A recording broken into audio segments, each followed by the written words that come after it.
당신의 상사는 늘 자신이 옳다고 말하지 않습니까? 문제가 생기면 항상 누군가의 실수를 찾아내고 성과가 나오면 그 공은 자연스럽게 자신의 것이 됩니다. 그 사람을 떠올리며 이렇게 생각한 적 있을 겁니다. 저 사람 성격이 원래 저런가 보다. 하지만 오늘 이 이야기를 끝까지 들으신다면 아마 이렇게 생각하게 될지도 모릅니다. 이건 성격 문제가 아니다. 1장 나르시시스트 상사는 어떤 사람인가? 나르시시스트형 상사는 겉으로 보면 매우 유능해 보입니다. 그들은 말을 잘하고 윗사람의 취향을 정확히 파악하며 회의실에서는 항상 중심에 서서 모든 사람의 이목을 집중시킵니다. 프로젝트를 주도하고 발표를 할 때면 마치 모든 성공의 주인공인 것처럼 보입니다. 탁월한 언변과 자신감 넘치는 태도로 주변의 인정을 쉽게 얻어냅니다. 특히 상사들의 기대치를 뛰어넘는 성과를 보여주며 조직 내에서 빠르게 성장하는 모습을 자주 보여줍니다. 이러한 겉모습만 보면 완벽한 리더의 표상처럼 느껴질 수 있습니다. 하지만 그들의 진짜 특징은 아래 사람을 대하는 방식에서 적나라하게 드러납니다. 그들은 비판에는 과민하게 반응하고 책임에는 둔감합니다. 자신의 실수는 결코 인정하지 않으며 모든 실패의 원인을 상황 탓, 조직 탓, 그리고 가장 만만한 부하 직원 탓으로 돌립니다. 프로젝트가 지연되면 내가 그렇게 하라고 했나? 다 내가 제대로 확인 안 해서 그렇다며 질책합니다. 반대로 프로젝트가 성공하면 모든 공을 자신의 탁월한 리더십 덕분인 양 포장합니다. 이러한 이중적인 태도는 함께 일하는 동료들에게 혼란과 좌절감을 안겨줍니다. 그들은 끊임없이 자신의 우월함을 과시하고 다른 사람들의 의견을 경청하기보다는 자신의 주장을 관철하는 데 모든 에너지를 쏟아붓습니다. 부하 직원들의 아이디어는 쉽게 무시당하고 그들의 노력은 제대로 인정받지 못하는 경우가 많습니다. 이러한 환경에서는 창의적인 아이디어가 발현되기 어렵고 팀원들은 점차 수동적으로 변해갈 수밖에 없습니다. 나르시시스트 상사들은 자신의 이미지와 명성을 최우선으로 생각하기 때문에 이를 훼손할 수 있는 어떠한 비판도 용납하지 않습니다. 조금이라도 자신의 권위에 도전하는 듯한 발언이 나오면 즉시 공격적인 태도로 변하여 상대방을 억압하려 듭니다. 이러한 행동은 팀 내의 소통을 단절시키고 건강한 피드백 문화를 저해하는 주요 원인이 됩니다. 그들은 진정한 의미의 리더십보다는 권력을 이용한 통제에 더 집중하는 경향이 있습니다. 2장 칭찬과 모욕을 번갈아 사용하는 이유. 이런 상사는 직원을 한 가지 방식으로만 대하지 않습니다. 예측 불가능한 행동은 나르시시스트 상사의 전형적인 특징 중 하나입니다. 그들은 직원을 끊임없이 흔들어 놓기 위해 칭찬과 모욕을 번갈아 사용하는 교묘한 전략을 구사합니다. 어느 날은 개인적으로 불러 자네는 내가 인정하는 사람이야. 다른 사람들은 잘 모르겠지만 나는 자네의 잠재력을 알아보고 있어라며 특별한 신뢰를 표현합니다. 이런 말 한마디는 듣는 사람에게는 엄청난 동기부여가 되고 상사에게 충성심을 갖게 만듭니다. 마치 자신이 상사의 유일한 조력자이자 중요한 인물인 것처럼 느끼게 만들어 자부심을 심어줍니다. 하지만 그러다 며칠 뒤 모두가 있는 회의실이나 공개적인 자리에서 이렇게 말합니다. 이 정도도 못하면 문제지. 내가 지난번에 설명해줬을 텐데 정말 이해력이 부족한가? 기본도 안 되어 있네라며 공개적으로 모욕을 줍니다. 어제까지 자신을 인정해주던 상사가 갑자기 돌변하여 모든 사람들 앞에서 자신을 비난하고 깎아내리면 직원은 극심한 혼란과 수치심을 느끼게 됩니다. 칭찬은 개인적으로, 모욕은 공개적으로 하는 이 방식은 결코 우연이 아닙니다. 이것은 매우 의도된 통제 방식입니다. 이러한 패턴은 직원을 심리적으로 길들이고 통제하기 위한 교활한 수단으로 사용됩니다. 상사는 칭찬을 통해 직원을 자신에게 묶어두고 모욕을 통해 직원의 자존감을 훼손하여 스스로를 의심하게 만듭니다. 직원은 이 상사에게 인정받기 위해 더 열심히 노력하게 되고 상사의 비위를 맞추는데 에너지를 쏟게 됩니다. 이러한 상황에 처한 직원은 자신이 무엇을 잘못했는지 끊임없이 고민하게 되고 자신의 능력과 판단력을 스스로 의심하게 됩니다. 내가 정말 부족한가? 상사님이 나를 걱정해서 그러는 건 아닐까? 하는 자기 합리화를 거치면서 혼란은 더욱 가중됩니다. 이 과정에서 직원은 점차 자신감을 잃고 상사의 말에 전적으로 의존하게 됩니다. 나아가 다른 동료들과의 관계에서도 불안정함을 느끼게 되어 고립될 위험도 커집니다. 결국 직원은 상사에게서 벗어나지 못하는 심리적 덫에 갇히게 되는 것입니다. 3장 왜 항상 당신이 문제인가? 나르시시스트 상사에게는 단 하나의 원칙이 있습니다. 그것은 바로 나는 틀리지 않는다는 절대적인 믿음입니다. 이들은 자신의 완벽함에 대한 환상을 가지고 있으며 어떤 상황에서도 자신의 잘못을 인정하려 하지 않습니다. 그래서 결과가 좋지 않으면 항상 원인을 밖에서 찾습니다. 그들의 언어에는 항상 남 탓이 배어 있습니다. 예를 들어 프로젝트가 실패하거나 목표를 달성하지 못했을 때 상사는 이렇게 말합니다. 내가 시킨 대로 안 했잖아. 분명히 이렇게 하라고 했는데 왜 내 마음대로 했어? 그러나 사실 명확한 지시는 없었을 가능성이 큽니다. 혹은 모호하고 추상적인 지시만 있었을 수도 있습니다. 좀 알아서 해봐 혹은 알잖아. 내가 뭘 원하는지와 같은 모호한 지시를 내린 뒤 결과가 좋지 않으면 모든 책임을 부하 직원에게 전가하는 식입니다. 또 다른 예시로는 눈치가 없네. 이런 것도 내가 다 알려줘야 하나? 알아서 처리해야지라는 말을 자주 합니다. 이는 부하 직원의 자율적인 판단 능력이나 상황 인지 능력을 비하하는 발언입니다. 상사는 자신의 불분명한 요구를 직원이 알아서 맞춰주기를 바라지만 그렇지 못할 경우 직원의 부족함을 탓합니다. 이걸 굳이 설명해야 해? 초등학생도 알겠다는 말은 직원의 지적 수준을 깎아내리며 질문조차 할 수 없게 만드는 위압적인 태도를 보여줍니다. 이러한 말들은 직원이 스스로를 무능하고 부족한 존재라고 여기게 만듭니다. 명확한 지시는 없었지만 책임은 온전히 직원의 몫이 됩니다. 상사는 자신은 항상 옳고 완벽하며 모든 문제는 타인의 무능함이나 실수에서 비롯된다고 생각합니다. 이러한 사고방식은 직원의 성장 기회를 박탈하고 끊임없이 좌절감과 무력감을 안겨줍니다. 직원은 상사에게 인정받기 위해 더 많은 노력을 기울이지만 결국에는 상사의 완벽주의와 책임 전가 앞에서 지쳐 쓰러지게 됩니다. 이는 단순한 성격 문제가 아니라 직장 내 괴롭힘의 중요한 한 형태로 작용합니다. 직원은 상사의 기대에 부응하지 못했다는 죄책감에 시달리며 자존감이 심하게 훼손될 수 있습니다. 사장 피해자는 왜 쉽게 떠나지 못할까? 사람들은 종종 외부에서 볼 때 그렇게 힘들면 왜 그만두지 않았어? 라고 쉽게 질문합니다. 그러나 그 안에 있는 사람은 쉽게 떠나지 못합니다. 나르시시스트 상사는 직원들이 회사를 떠나지 못하도록 불안감을 교묘하게 이용합니다. 그들은 직원들의 심리적 약점을 파고들어 회사를 떠나는 것이 얼마나 위험한 일인지를 끊임없이 주입합니다. 요즘 경기 안 좋은 거 알지? 밖에 나가면 여기만 한 데 없어. 다른 데 가봐야 더 힘들 거야와 같은 말로 외부 세상에 대한 두려움을 조장합니다.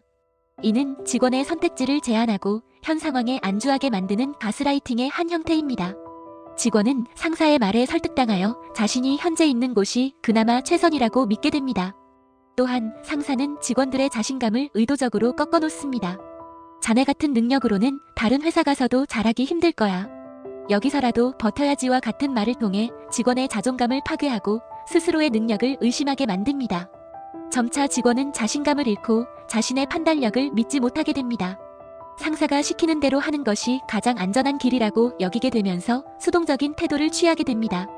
이러한 심리적 압박은 직원을 고립시킵니다. 상사는 다른 동료들과의 소통을 방해하거나 특정 직원을 소외시키는 방식으로 고립을 심화시키기도 합니다. 고립된 직원은 누구에게도 자신의 어려움을 털어놓지 못하고 홀로 모든 고통을 감내하게 됩니다. 이 시점부터 괴롭힘은 단순히 언어적인 폭력을 넘어 눈에 보이지 않는 형태로 변합니다. 물리적인 상처는 없지만 정신적인 고통은 극에 달하게 됩니다.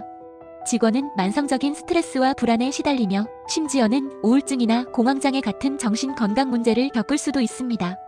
상사는 이러한 상황을 이용하여 직원을 더욱 쉽게 통제하려 들며 직원은 자신이 얼마나 심각한 상황에 처해 있는지 인지하기 어려워집니다.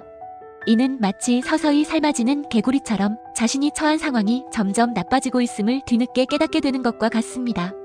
5장 이것은 개인의 멘탈 문제가 아니다. 중요한 사실이 있습니다. 이런 상사 아래서 무너지는 사람들은 대부분 성실하고 책임감이 강한 사람들입니다. 흔히 우리는 힘든 상황에 처한 사람들에게 멘탈이 약해서 그래라거나 강하게 마음먹어야 한다고 조언하곤 합니다. 그러나 나르시시스트 상사로 인해 고통받는 상황에서 문제는 멘탈이 약해서가 아닙니다. 오히려 책임감이 강하고 성실하기 때문에 상사의 부당한 요구에도 불구하고 업무를 완수하려 노력하고 상사의 비판에 스스로를 채찍질하며 더 잘하려고 애쓰다가 무너지게 되는 경우가 많습니다. 그들은 주어진 업무를 회피하지 않고 동료들에게 폐를 끼치지 않으려는 강한 책임감을 가지고 있습니다. 이러한 특성 때문에 나르시시스트 상사의 타겟이 되기 쉽습니다. 상사는 이러한 직원의 특성을 악용하여 더욱 심하게 압박하고 통제하려 합니다.